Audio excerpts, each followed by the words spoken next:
The year is 1944. On the open seas, a young lieutenant named Philip Mountbatten is hailed as a hero of the Royal Navy, fighting for the liberty of Europe. But deep in the heart of enemy territory, huddled in a freezing cellar beneath a German castle, his eldest sister, Princess Margarita, is trembling in the dark. She is not a prisoner of war. She is a prisoner of her own choices. Decades earlier, escaping a childhood of exile and chaos, Margarita made a fatal calculation. She married a German prince, seeking a fortress of order.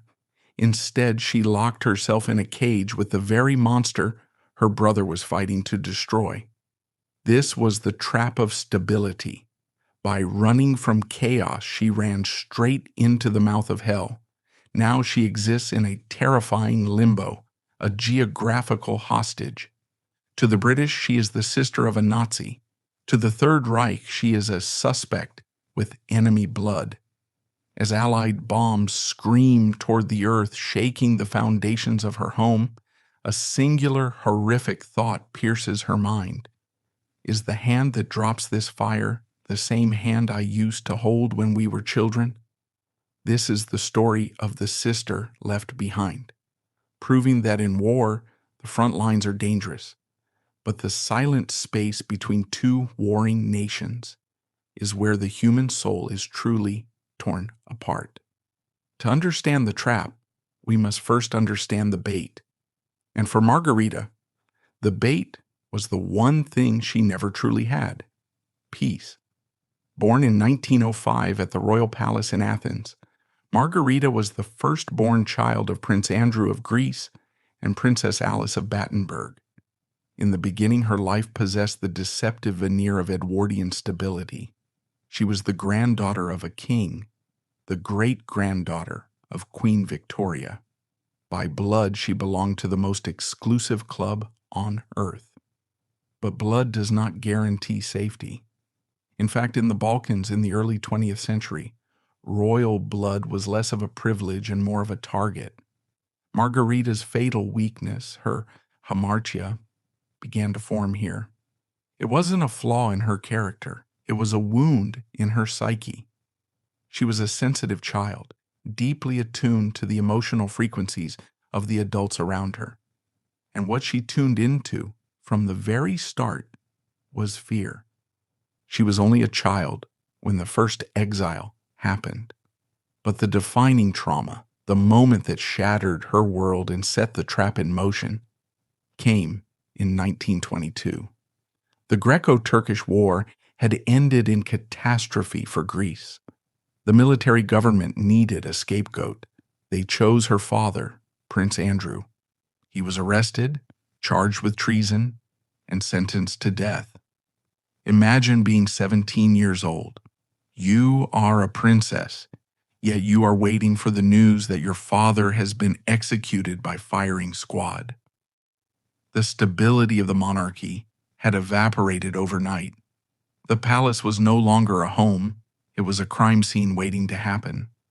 Though Prince Andrew was saved at the last minute by British intervention, whisked away on the HMS Calypso, the damage to Margarita's soul was permanent. We often hear the anecdote of Prince Philip, the baby, sleeping in a cot made of orange crates during their escape. It is retold as a charming detail of a hero's humble beginning. But look at it through Margarita's eyes. She was 17. She was old enough to understand exactly what that orange crate meant. It meant they were homeless. It meant they were refugees. It meant that being royal could not protect you from the humiliation of sleeping in fruit boxes. It taught her a brutal lesson. Status is fragile. Safety is an illusion. And chaos is always one heartbeat away. From this moment on, Margarita's life was dominated by a singular, overwhelming drive. She did not crave power. She did not crave jewels. She craved walls. She craved a floor that wouldn't move beneath her feet. She was starving for stability. And it is a cruel law of the universe. When you are starving, you will eat anything, even poison, if it looks like bread. The family settled in a borrowed house in the suburbs of Paris. They relied on the charity of wealthy relatives, but if the physical exile was difficult, the psychological exile was devastating. This is where the second layer of the trap was laid. A trap built not by politics, but by madness. Margarita watched, helpless, as her mother, Princess Alice, began to drift away from reality. It started with religious fervor, then transformed into something far more terrifying. Alice began to hear voices. She believed she was in physical relationships with religious figures. The mother, who had been the emotional anchor of the family, was dissolving into schizophrenia. For a young woman in her 20s, this was a horror movie played out in slow motion. Margarita became the de facto mother to her younger siblings, including the toddler Philip. She was the one trying to maintain a facade of normalcy, while her mother screamed in the next room, and her father, Prince Andrew, increasingly absented himself to the casinos of Monte Carlo. The climax of this domestic tragedy occurred in 1930. Men in white coats arrived at the house. Princess Alice experienced a severe mental health crisis and was placed in a sanatorium in Kreuzlingen, Switzerland, where she was diagnosed with schizophrenia. The family was effectively detonated. The mother was locked away. The father simply closed the house in Paris and left to live with his mistress. The children were scattered to the winds. Philip was sent to England to be raised by uncles. The sisters were left to find their own way. Margarita was now 25 years old. She was a princess without a kingdom, a daughter without parents, a woman without a home. She was living out of suitcases, dependent on the kindness of aunts and cousins. Analyze her psychological state at this precise moment. She is traumatized by the revolution. She is heartbroken by her mother's madness. She is abandoned by her father. She feels utterly exposed to the elements of fate. She is looking for a way out. She is looking for an anchor. And then she meets Gottfried. Enter Gottfried, the hereditary prince of Hohenlohe-Langenburg. To the modern eye, looking back through the lens of World War II, we see a German officer. But Margarita did not see a soldier. She saw a mountain. The house of Hohenlohe-Langenburg was ancient. They had held their lands in Württemberg for centuries. They were wealthy, respected, and most importantly, rooted.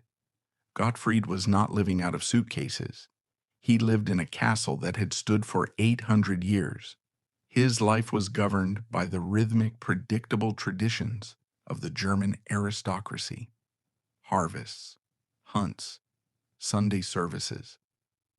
To Margarita, Gottfried was the antidote to her chaotic existence.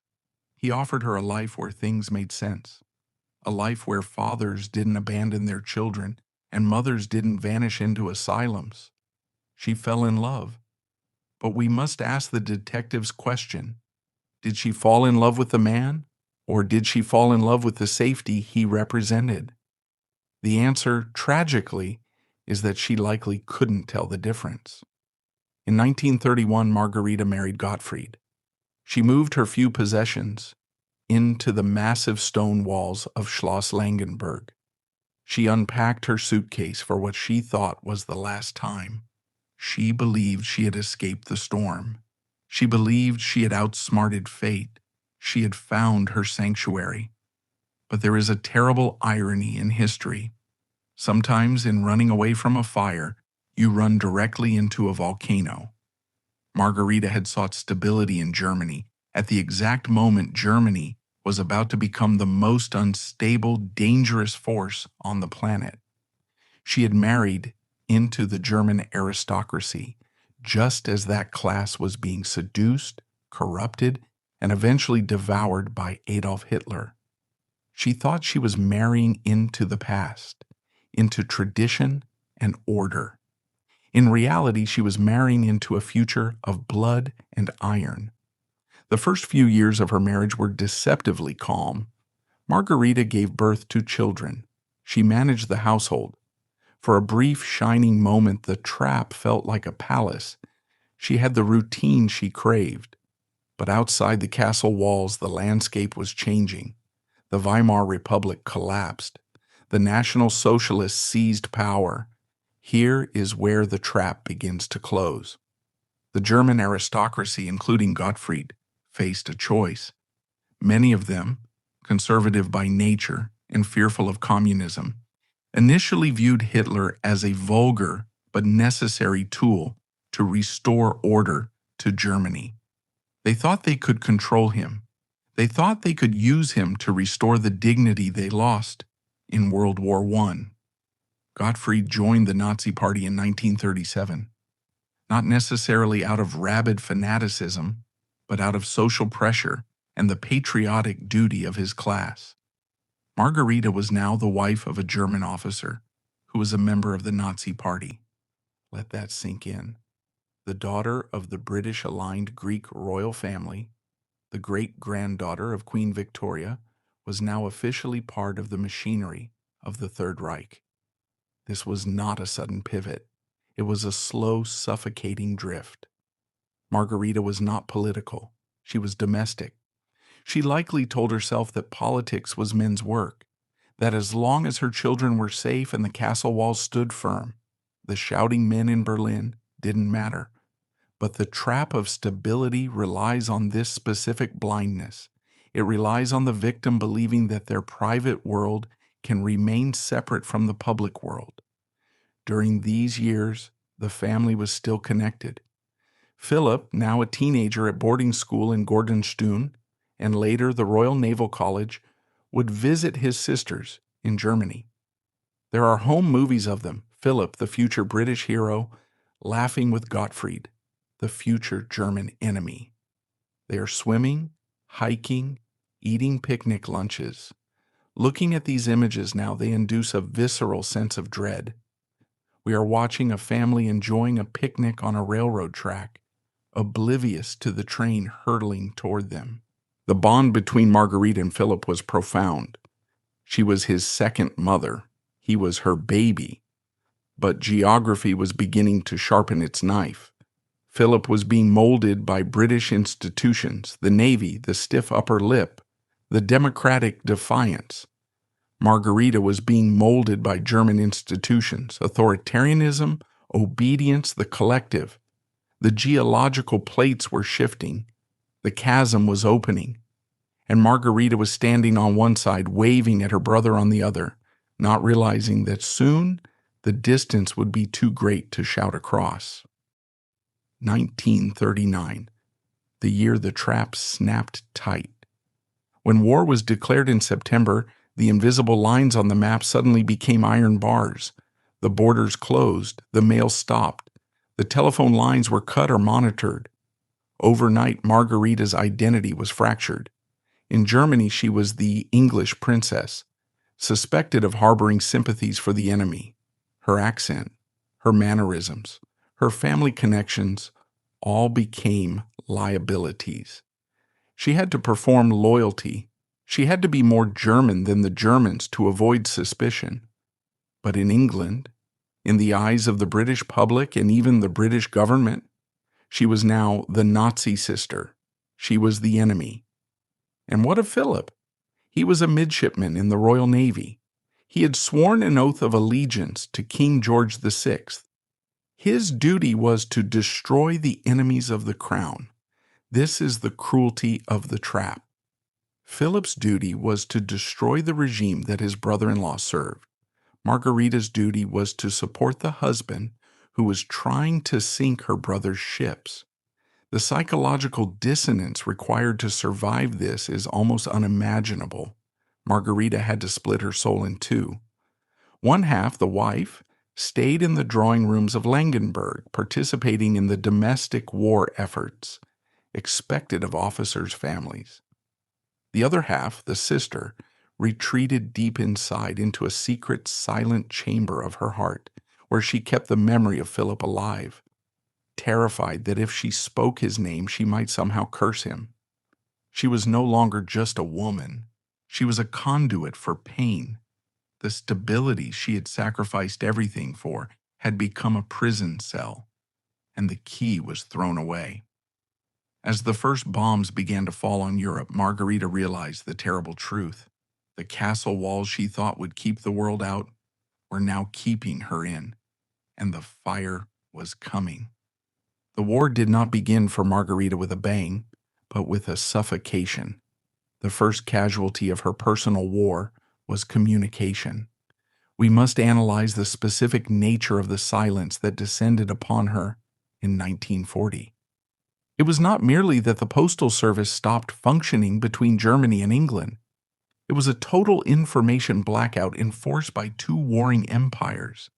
For the first time in her life, Margarita did not know if her brother was alive or dead. Consider the geography. Margarita was landlocked in Hohenlohe, surrounded by the dense forests of Württemberg.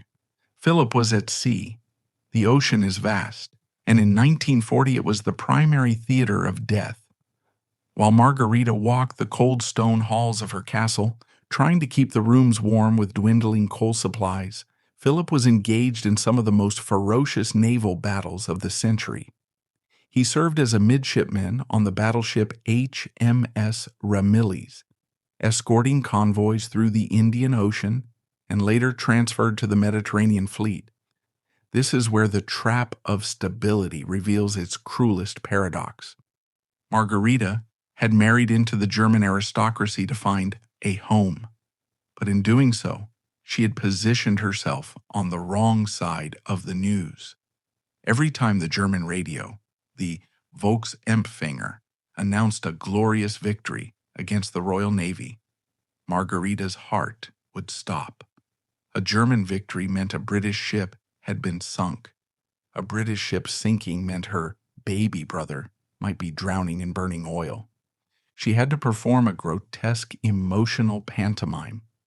When the local villagers or Nazi officials celebrated a U-boat attack, Margarita had to nod, smile, and offer congratulations. To show grief would be treason. To show fear for a British officer would be to paint a target on her own back. She was forced to celebrate the potential death of her own blood. This is not just stress. This is psychological fragmentation. She was methodically severing her external reactions from her internal reality. She was building a bunker inside her own mind, just as deep and dark as the one beneath the castle. The nightmare scenario, the moment every royal family fears during a continental war, occurred in March 1941. It was the Battle of Cape Matapan. This event is crucial to our autopsy of the trap. It is the moment where the abstract conflict became a literal duel between Margarita's family members. In the dark waters off the coast of Greece, the British Royal Navy engaged the Italian fleet, which was fighting alongside the Germans. Prince Philip was aboard HMS Valiant and was in charge of searchlight control during the night action. His job was to illuminate the enemy targets so the British guns could obliterate them. Philip was essentially hunting the allies of his sister's husband. Imagine the news reaching Schloss Langenberg days later. The British had won a decisive victory. Thousands of Axis sailors were dead. For the German regime, it was a humiliation. For Gottfried, Margarita's husband, it was a tactical disaster. But for Margarita, what was it? If she expressed relief that the British won, she was a traitor to her husband's uniform. If she expressed sorrow that the Axis lost, she was betraying her brother's survival. She was trapped in a zero-sum game of emotion. There was no outcome where she could be whole. During this period, we see the physical toll beginning to manifest. Photographs from the early 1940s show Margarita aging rapidly. The youthful softness of her face hardens. Her eyes become recessed. This is the face of a woman who cannot sleep because her nightmares are simply a continuation of the evening news. And the trap was about to tighten further. The war was moving east. In June 1941, Hitler launched Operation Barbarossa, the invasion of the Soviet Union. Gottfried, Prince of Hohenlohe-Langenburg, was an officer. He was not a desk general. He was sent to the front. Now Margarita's isolation was absolute. Her brother was fighting in the Mediterranean. Her husband was marching into the frozen hell of Russia. She was alone in the castle with her children and her mother-in-law. The protector she had married for safety was gone, swallowed by the vastness of the Eastern Front. The stability she had craved was now mocking her. She was the mistress of a grand estate, yes, but she was defenseless. She was a woman waiting for 2 telegrams. One from the British Admiralty saying her brother was dead, one from the Wehrmacht High Command saying her husband was dead. She lived her life in the space between those 2 hypothetical telegrams. As the war dragged into 1942 and 1943, the German fortress that Margarita had married into began to crumble. The illusion of German invincibility was shattered at Stalingrad. The atmosphere in Schloss Langenburg shifted from patriotic determination to dread. The letters from Gottfried on the Eastern Front became sporadic and dark. He was witnessing things that no human mind could process without scarring. The massacres, the freezing cold, the senseless waste of life. Margarita began to realize that her husband was not fighting a noble war for national defense. He was a cog in a machine of extermination. This is a critical psychological pivot point. Until now, Margarita could perhaps cling to the idea that her husband was an honorable soldier doing his duty, just like her brother. But as the rumors of the SS atrocities and the Holocaust began to whisper through the aristocratic networks, that defense mechanism failed. She had to confront the reality that the order and stability she admired in Germany was built on a foundation of absolute moral evil. Her hamartia, her desire for safety, had led her to bed with a monster, and now the monster was dying, thrashing in its death throes and threatening to take her down with it. The Allied bombing campaigns began to intensify. The skies over Württemberg turned into highways for British and American bombers. We must pause to appreciate the irony. The bombers flying over her head, the ones rattling the windows of her sanctuary, were potentially being guided by intelligence or strategies that her brother Philip was part of. There is a specific anecdote that chills the blood. During one air raid, Margarita reportedly sat with her children, reading to them to drown out the noise of the anti-aircraft guns. She was trying to create a bubble of stability in a cellar while the world above burned. It was a pathetic, heroic attempt to maintain the illusion she had sacrificed her life for. She was no longer living in a castle. She was living in a target. By 1944, the trap evolved into its most dangerous form. Margarita had spent years fearing the external enemy, the Allies. Now, she had to fear the internal enemy, the Nazis. Gottfried returned from the Eastern Front a changed man. He was emaciated, disillusioned, and deeply shaken. The confident aristocrat Margarita had married was gone. In his place was a man who realized that Hitler was dragging Germany into the abyss. Gottfried's disillusionment led him into dangerous waters. He moved within aristocratic circles, where opposition to Hitler was quietly discussed. This was not a loud rebellion, it was a whispered conspiracy in the smoking rooms of hunting lodges. Margarita, ever the observer, must have sensed the shift. The conversation stopping when servants entered the room, the cryptic telephone calls. The stability she prized was now being threatened by her husband's conscience. Then came July 20th, 1944, Operation Valkyrie. Klaus von Stauffenberg planted the bomb in the Wolf's Lair. The news broke over the radio, an attempt on the Führer's life. For a few hours there was chaos. Was Hitler dead? Was the war over? For Margarita, A flicker of hope. If Hitler was gone, perhaps the madness would end. Perhaps she could reach Philip. Then the voice of Hitler came over the radio, crackling with static and rage. He was alive. The coup had failed. The retribution was swift and medieval in its brutality. The Gestapo cast a wide net. Anyone even tangentially connected to the plotters was hunted down. Gottfried was not one of the primary ringleaders, but he was close enough to the fire to get burned. His name was on lists. His friends were being hanged with piano wire in Berlin prisons. The trap of stability had delivered its ultimate punchline. Margarita had married a German prince to be safe. Now, because of that prince, she was a suspect in the eyes of the Nazi state. She was now an enemy of everyone. To the British, she was the sister of a Nazi. To the Nazis, she was the wife of a traitor and the sister of a British officer. There was literally nowhere on the map of Europe where Margarita was safe. He was dismissed from the army following the failed 20 July plot against Hitler. Although Gottfried was not a primary conspirator, his association with the resistance circle stripped the family of their protection.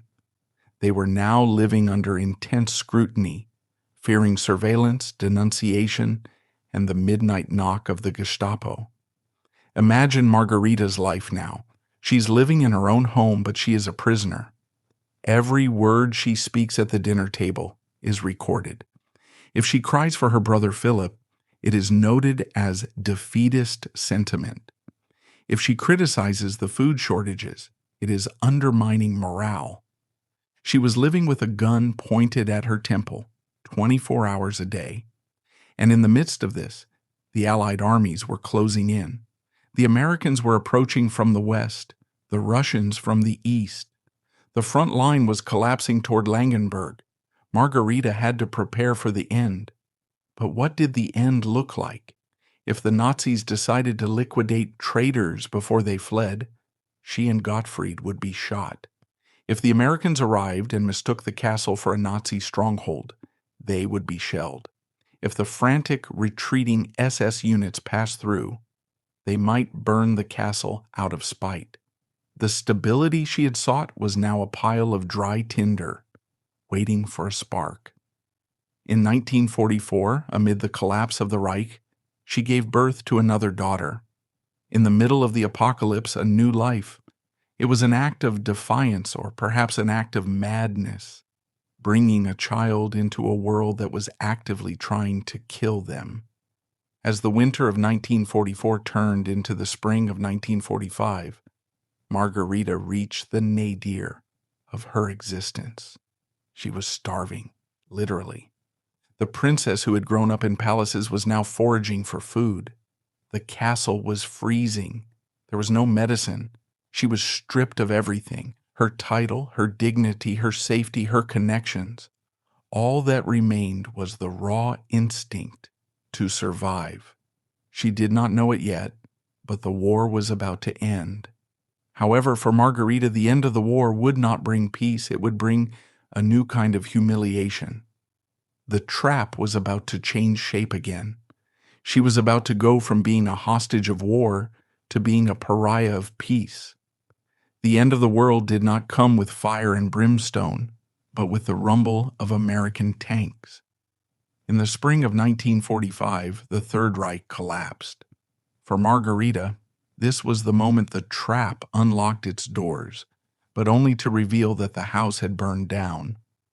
When the American troops arrived at Langenberg, Margarita did not greet them as a liberated princess.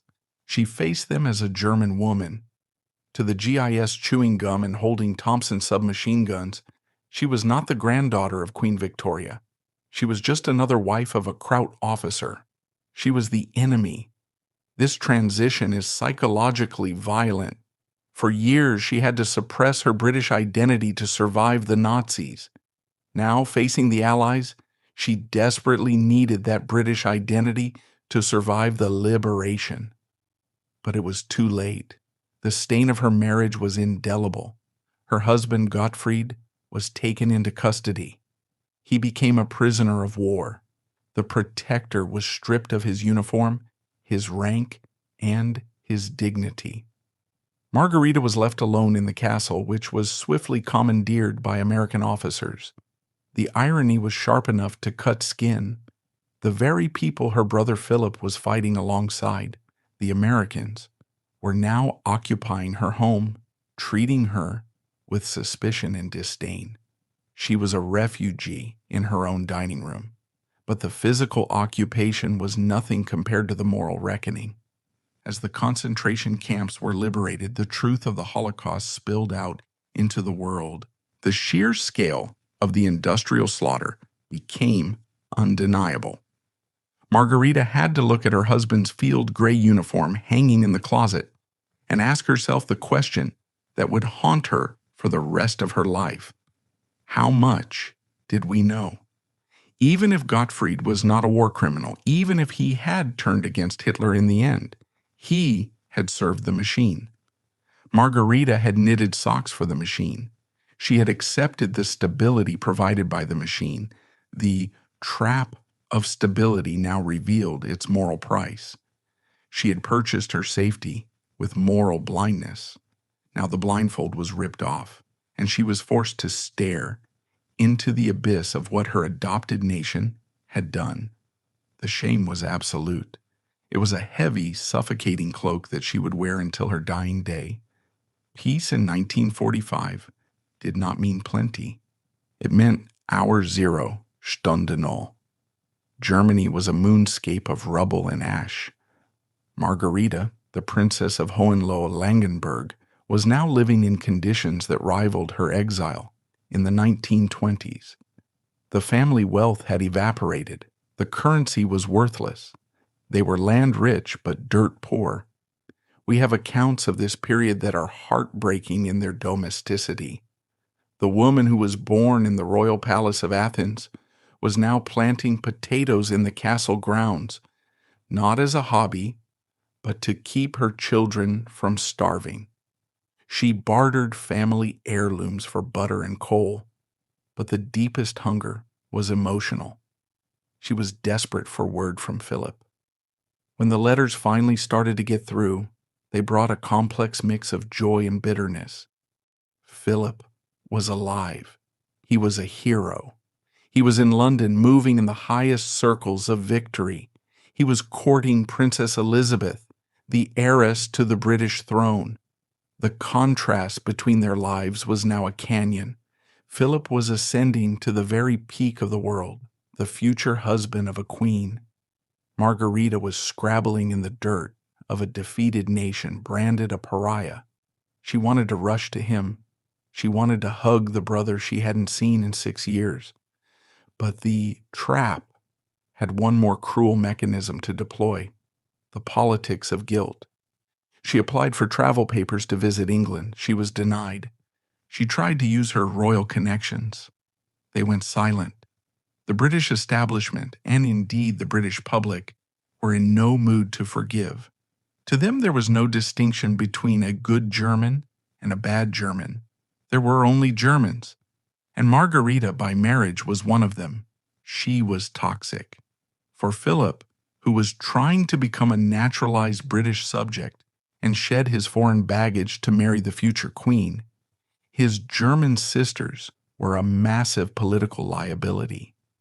Margarita realized with a sinking heart that her existence, her mere presence, was a threat to her brother's happiness. To help him, she had to stay away. She had to remain in her trap. The year 1947 brought the cruelty to its climax. The engagement between Lieutenant Philip Mountbatten and Princess Elizabeth was announced. It was to be the wedding of the century, a flash of color and pageantry in a gray post-war world. The guest list was a roll call of global royalty: kings, queens, prime ministers. But in Buckingham Palace and Whitehall, a cold political calculation was being made. The king's advisors looked at Philip's 4 sisters. All 4 had married German princes. All 4 were technically enemy aliens. Some of their brothers-in-law had been actual members of the Nazi Party or the SS. The verdict was swift and brutal. No German sisters. Philip tried to argue. He wanted his family. He wanted the sister who had practically raised him. But the crown is a ruthless institution. The optics were impossible. Imagine the press headlines. The future queen marries a man surrounded by Nazis. In post-war Britain, Philip's German married sisters were not invited to the 1947 wedding, largely because the optics were considered unacceptable so soon after the war. Analyze the heartbreak of this specific moment. Margarita received the news not from her brother, but likely through official channels or the newspapers. She was told in no uncertain terms that she was not welcome. This was the ultimate betrayal of the stability she had sought. She had married into the German aristocracy to secure her place in the world. Now that very marriage stripped her of her place in her own family. She was being amputated from her own bloodline to save the monarchy. She sat in the drafty hall of Langenberg, holding a newspaper with her brother's smiling face on the cover. He looked so British, so triumphant, and she felt so incredibly German, so defeated. She wrote letters to him, of course, letters full of grace and understanding. She told him she understood. She told him it was for the best. But reading between the lines of those letters, we detect the voice of a woman who is weeping while she writes. It was a sacrifice. She was falling on her sword so he could have his crown.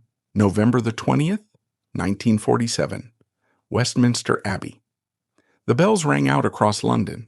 Thousands of people lined the streets. The radio broadcast beamed the ceremony to millions of listeners around the globe. In a small room in Schloss Langenberg, Margarita sat next to a wireless radio. She was dressed simply. There were no jewels, no tiaras, just a worn sweater to keep out the November chill. She tuned the dial until the crackling static resolved into the voice of the BBC commentator. She listened to the description of the procession. She heard the description of the bride's dress. She heard the hymns she knew by heart. She closed her eyes and tried to visualize it. She pictured Philip standing at the altar. Was he nervous? Was he standing straight? Who was fixing his tie? That was her job. That had always been her job. When Philip said, "I do," Margarita whispered it with him, hundreds of miles away, in the ruins of the enemy's land. This is the defining image of the trap of stability. The trap had successfully isolated her from the single most important event in her family's history. It had turned her into a ghost. While the world celebrated the new Duke of Edinburgh, Margarita turned off the radio.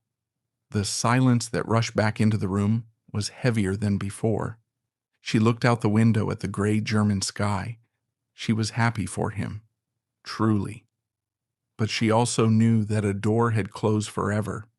He was no longer just Philip, her little brother.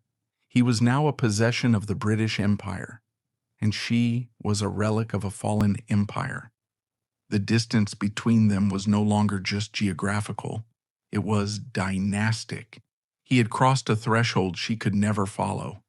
The years following the wedding were a slow, grinding purgatory. Margarita entered a period we can call the long winter of rehabilitation. While Philip was starting his life as a royal husband, Margarita was dealing with the denazification tribunals. Gottfried had to undergo the humiliating process of being vetted by the Allies, proving he wasn't a war criminal, merely a follower. They were fined. They lost lands. They were stripped of power. Margarita took on a new role, the diplomat of the damned. She began the painstaking work of rebuilding bridges. She wrote constantly to her mother, Princess Alice, who had founded an order of nuns in Greece. She wrote to her British relatives, careful never to ask for too much, always keeping her tone humble. She understood that she had to earn her way back into the fold. She had to prove that she was safe. It was a humiliation for a woman of her birth. She had to apologize for a war she didn't start. She had to apologize for a husband she loved. She had to apologize for surviving. But Margarita possessed a core of steel, the same resilience that got her through the Orange Crate exile and the cellar bombings kept her moving. She focused on her children. She focused on the community of Langenberg. She began to transform the trap. If she couldn't leave the cage, she would decorate it. She started to work on the castle, turning it from a fortress of war into a place of peace. She engaged with the local people not as a feudal mistress, but as a fellow survivor. Slowly, very slowly, the ice began to thaw. In 1950, a small crack appeared in the wall. Philip visited Germany. It was a private visit, kept out of the press. The reunion was emotional, awkward, and profound. When they finally saw each other, the years of silence, the fratricidal fears, the wedding snub, all of it hung in the air. But blood is thicker than politics. When they embraced, the trap momentarily failed. For a few hours, they were just brother and sister again. However, Margarita noticed something. Philip had changed. He was harder, more guarded. The mask of royalty had settled on his face, and she had changed too. She was worn, fragile, carrying the weight of defeat. They realized they were survivors of two different wars. He had survived the war of victory. She had survived the war of defeat, and those two experiences create different kinds of people. She realized then that stability wasn't something you found in a marriage or a castle. It was something you had to build inside yourself, brick by brick, out of the rubble of your expectations. She had survived the worst, but fate had one more fire in store for her. History, like the ocean, moves in tides. In 1947, the tide had gone out, leaving Margarita stranded on the desolate shore of exclusion. But in 1952, with the death of King George VI, the tide began to turn. The accession of Elizabeth II marked a shift in generations. The old guard, the men who remembered the First World War, and the bitter anti-German sentiment that came with it, were fading. A new younger court was forming around the new queen and her husband, Philip. Philip was now the Duke of Edinburgh, the consort to the sovereign. His power was no longer theoretical. It was tangible. And the first thing he did with that influence was to correct the humiliation of 1947. When the invitations for the coronation of 1953 were being drafted, Philip ensured that his sisters were on the list. Margarita received the envelope at Schloss Langenberg. It was a heavy cream-colored card, embossed with the royal cipher. To an outsider, it was just an invitation to a ceremony. To Margarita, it was a pardon. It was a document that officially declared, you are no longer the enemy. You are family. But the trap of stability rarely releases its victims without a condition. The condition here was one of subtle humiliation. Margarita was invited, yes, but she was not invited as a royal highness of equal standing. She was invited as a poor relation from a defeated nation. She had to scrape together the money for the trip. While the British peers were dusting off their ermine robes and polishing their family coronets, Margarita had to look into her wardrobe and wonder if she had anything that wouldn't look shameful next to the splendor of the British Empire. She arrived in London in June 1953. The city was transformed. Flags, bunting, crowds. The atmosphere was electric with victory and optimism. It was the dawn of the new Elizabethan age. For Margarita, walking through London must have been a surreal, out-of-body experience. The last time she was truly part of this world, the buildings were whole. Now she saw the gaps where the bombs dropped by her husband's Air Force, had fallen. She was walking through a graveyard of her own family's making, dressed in her finest gown, pretending that the past 10 years had never happened. She was staying at Kensington Palace or with relatives, but the distance remained. She was the sister of the man sitting next to the Queen, yet she felt like a ghost returning to a feast she had no right to eat. Inside Westminster Abbey, on that rainy June morning, the trap manifested in the seating plan. Margarita and her sisters were there. They were seated in the royal gallery. They watched as the Archbishop of Canterbury placed the St. Edward's crown on Elizabeth's head. They watched as their little brother, Philip, the boy who had slept in an orange crate, knelt before his wife, placed his hands between hers, and swore to be her liege man of life and limb. It was the apotheosis of Philip's journey. He had won the Game of Thrones. He had secured the ultimate stability. But for Margarita, watching from the gallery, the emotion was a complex cocktail of pride and melancholy. She saw Philip in his heavy velvet robes, looking every inch the British prince. She looked at herself and her sisters. They were the remnants of the old Europe, the Europe of collapsed empires, lost titles, and ruined castles. There is a profound psychological weight to being the witness rather than the participant. Margarita realized that Philip belonged to Britain now. He belonged to history. The intimate, chaotic, shared trauma of their childhood, the mother screaming, the flight from Greece, was now just a footnote in his glorious biography. But for her, it was still her daily reality. The press coverage of the coronation barely mentioned the German sisters. They were visible, but silent. They were tolerated, but not celebrated.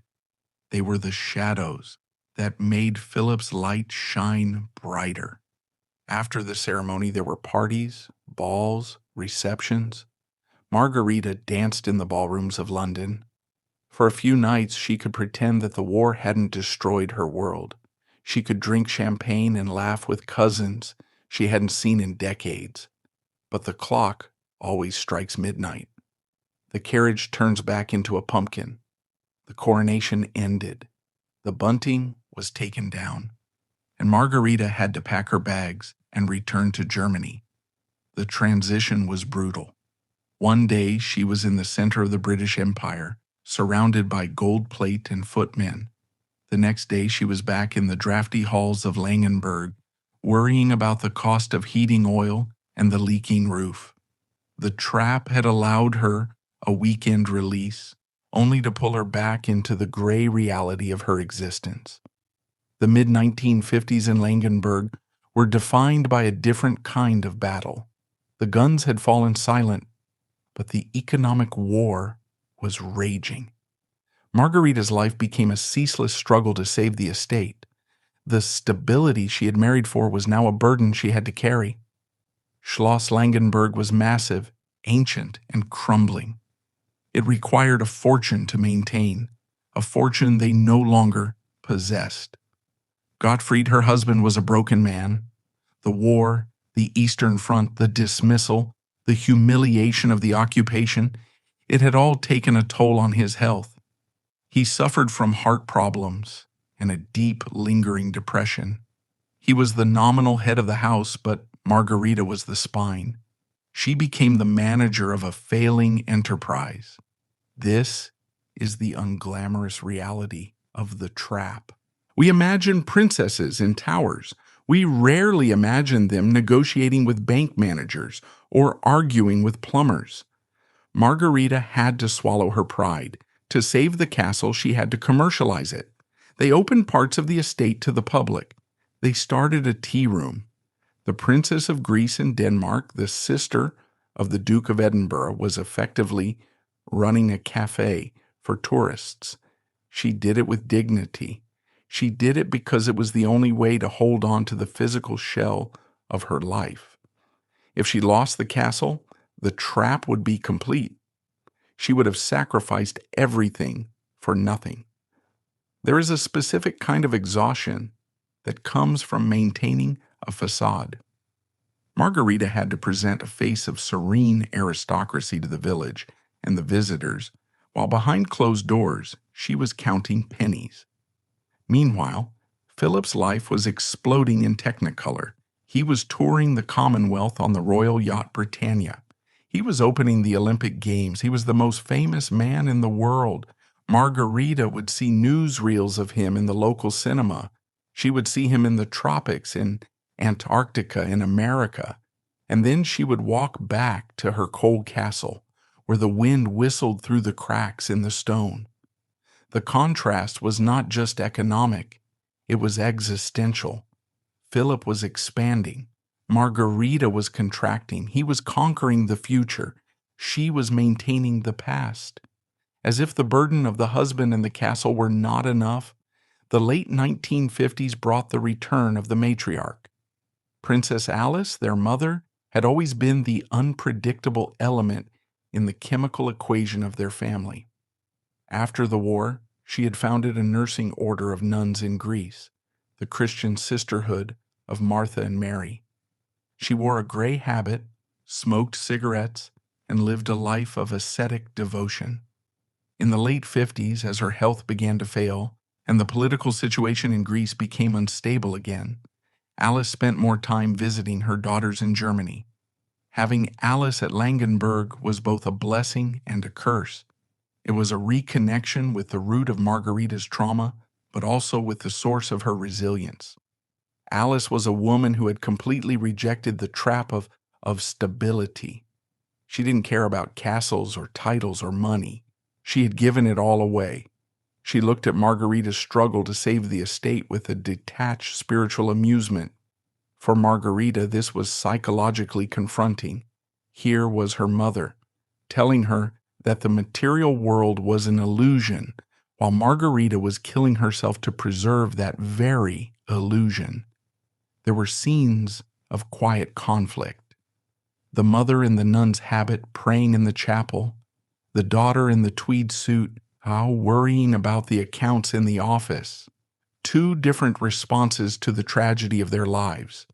Alice chose to transcend it. Margarita chose to endure it. Gottfried's health continued to decline. He was becoming an invalid.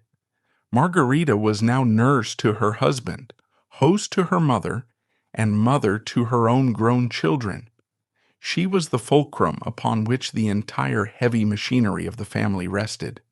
Her own needs, her own desires, they had been buried so deep in the cellar of her mind that they no longer had a voice. She existed entirely for others. She was the good German wife, the good Greek daughter, the good sister. But where was Margarita? By 1960, a strange, deceptive calm had settled over Langenberg. West Germany was experiencing the Wirtschaftswunder, the economic miracle. The country was rebuilding. The rubble was being cleared away. The economy was booming. Even the Hohenlohe fortunes were stabilizing slightly. The tea room was popular. The forestry business was improving. Margarita, now in her mid-50s, might have allowed herself a moment to breathe. She might have thought, we made it. We survived the war. We survived the peace. We survived the shame. Now, finally, we can rest. This is the most dangerous moment in the narrative of the trap. It is the moment when the victim believes the mechanism has rusted shut. Gottfried was appointed as the commander of the Order of St. John in Germany. It was a return to respectability. They were being invited to society weddings again. They were reintegrating into the European royal circuit. Margarita began to relax. She started to enjoy the fruits of her endurance. She had her grandchildren. She had her garden. She had the correspondence with Philip, which was now warm and frequent.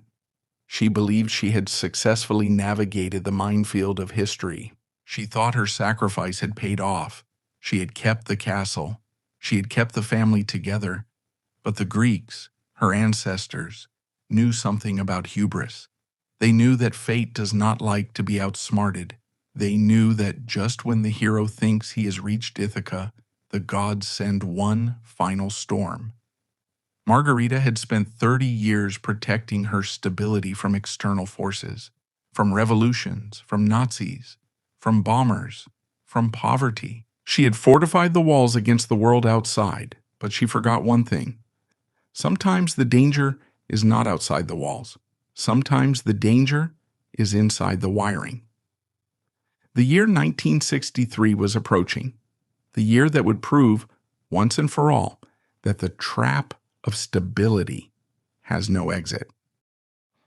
Let us pause to analyze the psychological state of Margarita in the early 1960s, just before the catastrophe. She had become the embodiment of the stiff upper lip, a trait usually associated with the British, but which she had perfected in Germany. She was unflappable. She was the rock. Her relationship with Gottfried had mellowed into a deep, companionable silence. They were two soldiers who had fought in different trenches of the same war and now sat together in the convalescent home of their old age. They shared the bond of shared suffering. They looked at Schloss Langenberg not just as a house, but as a victory monument. Every stone that was still standing was a testament to their survival. They had filled it with the rescued remnants of their past. Archives, paintings, furniture that had survived the 1920s exile and the 1940s bombings. Margarita felt that her legacy was secure. She would pass this house to her son Kraft. The Hohenlohe name would continue. The disruption of her youth had been corrected. The circle was closed.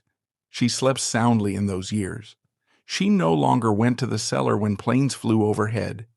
She no longer trembled when the postman arrived.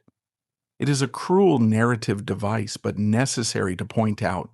The moment you stop trembling is often the moment you should be most afraid. In 1963, the winter was cold. The heating systems in the old castle were pushed to their limits. Old chimneys, old wires, dry timber. The physics of the situation were aligning against her. Margarita was about to learn the final blistering lesson of her life. You can survive the war of men, but you cannot negotiate with the laws of nature. The stability she worshipped was made of wood and stone can burn.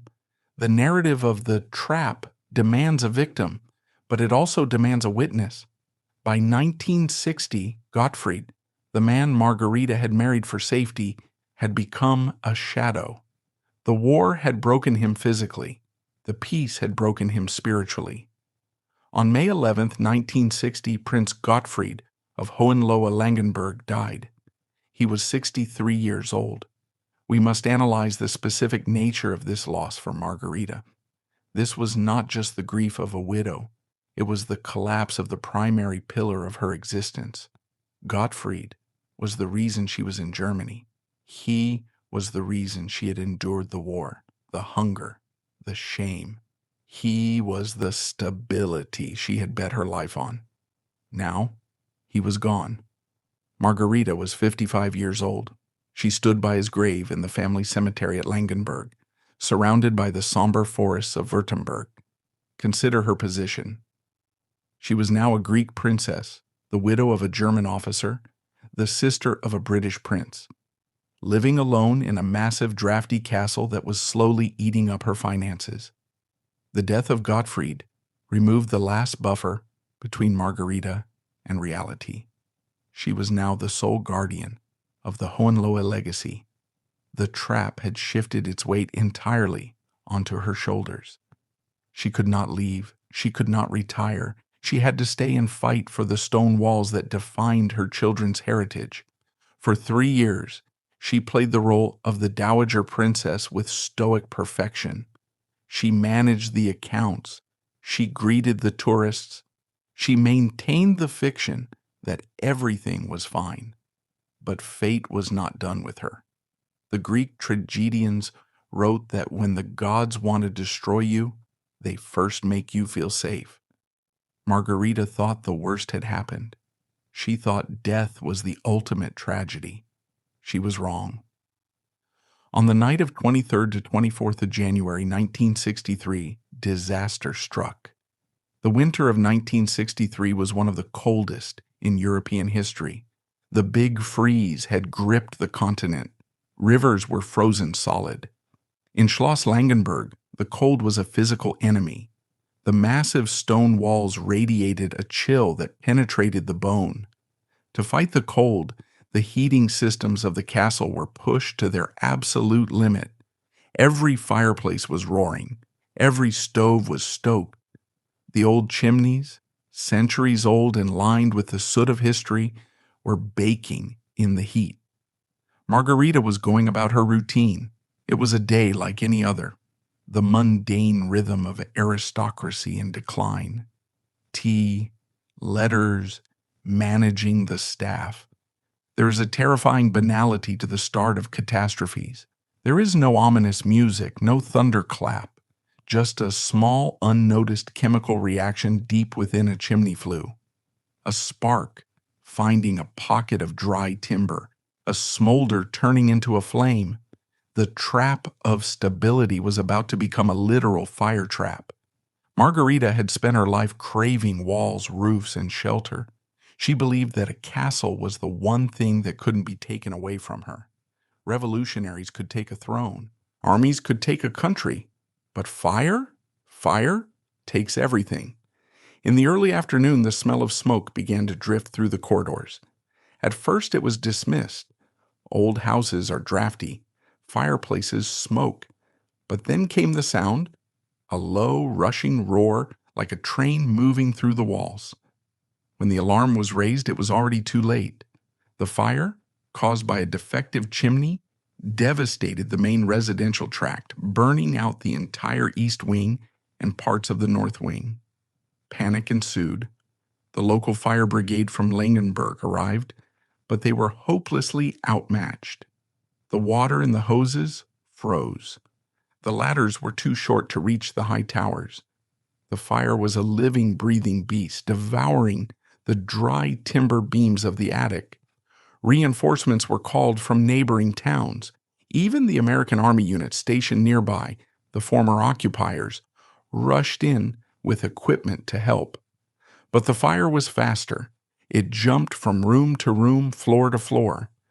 Margarita didn't scream. She didn't faint. She did what she had done her entire life. She tried to save what could be saved. She directed the staff and the soldiers. They formed human chains, running into the burning building to drag out paintings, furniture, tapestries. It was a chaotic, desperate salvage operation. Imagine the psychological horror of this moment. Margarita was watching her life being dismantled piece by piece. There goes the table where she wrote to Philip during the war.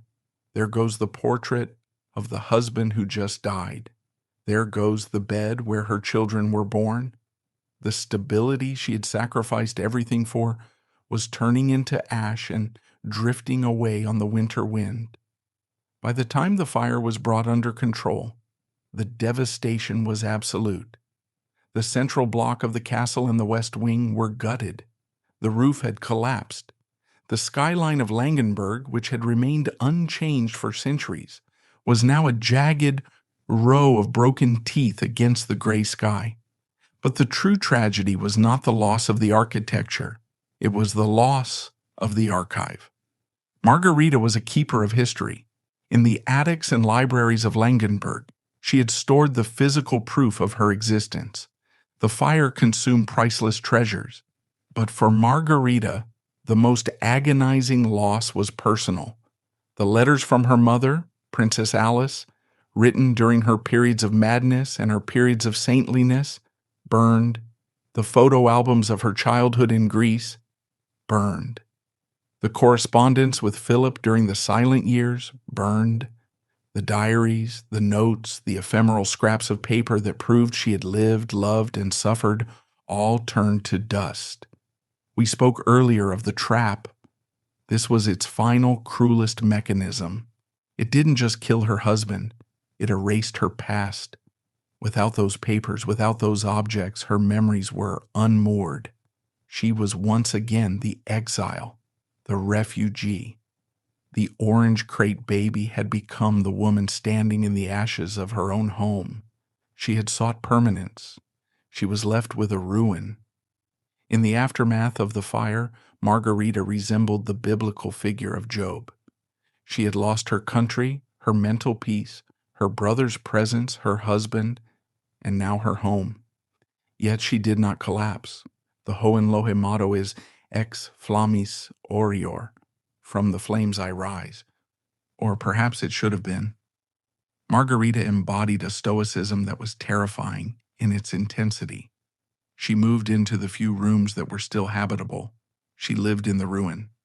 The financial blow was catastrophic.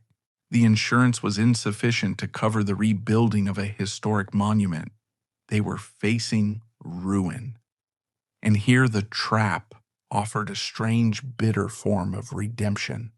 The disaster forced the family to finally and fully open up to the world. To pay for the reconstruction, they couldn't just have a tea room. They had to turn the castle into a business. Margarita, the granddaughter of Queen Victoria, became the public face of a fundraising campaign. She appeared in newspapers. She appealed for help. Philip from London did what he could. He sent money, he sent support, but he could not fix this. He was the consort of a queen. He could not simply write a check from the British Treasury to rebuild a German castle. The political separation still existed. He could sympathize, but he could not save her. Margarita walked through the blackened shells of the rooms. She smelled the acrid scent of wet charcoal that lingered for years. She was living inside a corpse, but she refused to leave. This was the trap's ultimate hold on her. Duty. She had a duty to her son Kraft, to hand over something other than a pile of rubble. So she began the slow, agonizing work of reconstruction. 2 years after the fire, in May 1965, an event occurred that perfectly encapsulated the surreal duality of Margarita's life. Queen Elizabeth II and Prince Philip undertook a state visit to West Germany. It was the first official visit by a British monarch to Germany since 1913. It was a massive diplomatic milestone designed to seal the reconciliation between the two nations after 2 world wars. Margarita was there. The Queen and Philip visited Langenberg. It was a private leg of the tour, but the symbolism was public and powerful. Picture the scene. The royal motorcade, gleaming limousines with the royal standard fluttering, sweeping up the driveway of Schloss Langenberg. The Queen of England, arguably the most famous and powerful woman in the world, stepping out in her pristine coat and hat, and Prince Philip, the Duke of Edinburgh, tall and regal. And greeting them? Margarita, standing in front of a castle that was half scaffolding and half ruin. The reunion was poignant. For the press, it was a heartwarming story of family reunion. For Margarita, it was a mirror reflecting what she had lost and what Philip had gained. Philip walked through the burnt-out shell of the home where he had spent his teenage summers. He saw the scorched walls. He saw the makeshift living quarters of his sister. He had ascended to the pinnacle of stability. Buckingham Palace, Windsor Castle, Balmoral, fortresses that were kept immaculate by the British state. She had descended into the pit of instability, a widow fighting a losing battle against rot and ruin. They dined together. They laughed. But the dynamic had permanently shifted. He was the benefactor. She was the survivor. The power imbalance that began when he boarded the Royal Navy ship in 1939 was now absolute. Yet, in that moment, Margarita displayed her true nobility. She showed no envy. She showed no bitterness. She played her role perfectly. She was the gracious hostess in the ruins. This was her victory over the trap. The trap could take her safety. It could take her house. It could take her husband. But it could not take her dignity. After the Queen left, the limousines disappeared, and the silence returned to Langenberg. Margarita spent the remaining years of her life in a quiet, fading twilight. She watched as the castle was slowly, painfully rebuilt. It would never be the same. The old soul of the building had gone up in smoke, but it was functional. She became a figure of the past. The world was moving on. The 1960s brought cultural revolution, rock and roll, a new Germany. Margarita belonged to the era of corsets and emperors. She was a living anachronism. Her relationship with Philip remained her lifeline. She would visit him in England, staying at Buckingham Palace. There, for a few weeks a year, she could step out of the trap and live the life she might have had.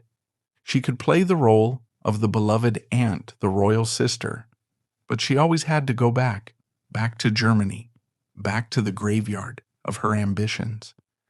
In her final years, those who knew her described a woman of immense kindness, but deep, unreachable sadness. It was the sadness of someone who had run a marathon, only to find there was no finish line, only a cliff. She had spent her entire life running toward stability. In childhood, it was the orange crate. In youth, it was the marriage to Gottfried. In war, it was the cellar. In peace, it was the tea room. In widowhood, it was the Reconstruction. She had chased stability like a mirage, and every time she reached out to touch it, it dissolved into exile, into war, into fire. The end came in 1981. It was the year another wedding of the century was being prepared. Prince Charles and Lady Diana Spencer. A new generation of fairy tale and tragedy was about to begin, but Margarita would not see it. She died on April the 24th, 1981, at the age of 76 in Bad Wiessee, Bavaria. The place that had been her sanctuary, her prison, and her pyre. She was buried next to Gottfried in the family cemetery. The trap finally opened. The mechanism released its grip. For the first time since 1905, Margarita of Greece was truly, permanently safe. She was in the only place that cannot be bombed, burned, or exiled, the earth. Now that the tomb is sealed and the history books are written, we must return to the scene of the crime. Not a crime of law, but a crime of fate. We must perform an autopsy on the life of Princess Margarita to understand the mechanism of the trap fully. Margarita's life was, in essence, a single high-stakes gamble. In 1931, she walked into a casino called History. She placed all her chips, her youth, her lineage, her hope, on a single square. That square was marked stability. She bet that an ancient German castle was safer than a nomadic existence. She bet that a husband with land was safer than a father with debts. She bet that the past was safer than the future, and she lost. The wheel spun, and the ball landed on chaos. But why? Was she naive? Was she foolish? No, she was traumatized. And this is the compassionate heart of our story. Trauma rewires the brain to seek safety above all else. A child who sleeps in an orange crate does not dream of adventure.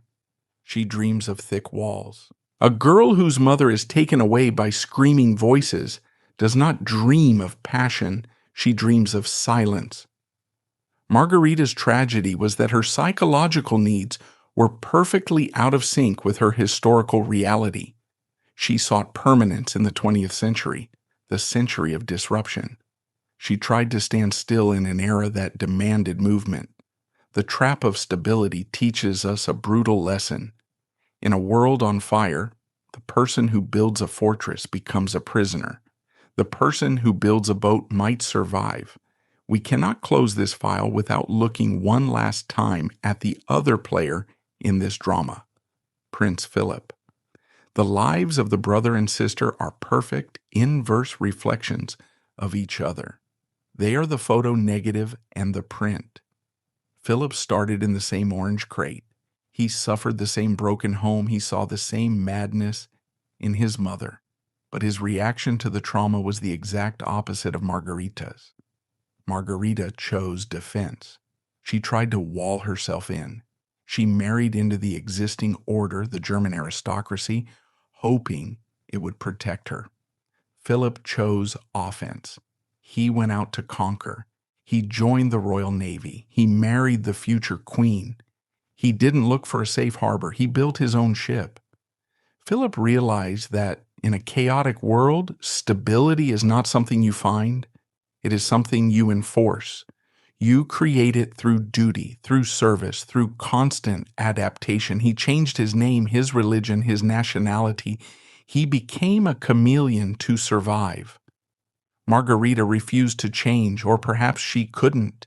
She remained the Princess of Hohenlohe even when the title became a curse. She clung to the identity she had chosen, even as it dragged her down. Philip became the sun, visible, powerful, central. Margarita became the shadow, obscure, stationary, cooling in the twilight. Yet ask yourself, who carried the heavier burden? Philip had the burden of public service, yes, but he had the adoration of millions. He had the protection of the British state. He had purpose. Margarita had the burden of private shame. She had the silence of the cellar. She had the ashes of the fire. And she had to carry it alone, without the applause. Margarita's story is not unique.